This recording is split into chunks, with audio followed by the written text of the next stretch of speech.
So this is part of the plot Waterfall on the Lug, and you can hear the waterfall behind me. What I wanted to show you is what the Mosaic has been contributing to.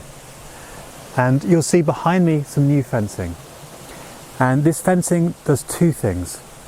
The first thing it does is it stops sheep coming in from neighbouring fields. And I'll put a post up on the site about why sheep can be a problem. The second thing it does is it means some animals can be introduced. For example, pigs are going to be brought in, and they help accelerate some of the changes that we want to see. They replicate some of the natural disturbance that would be in an environment like this.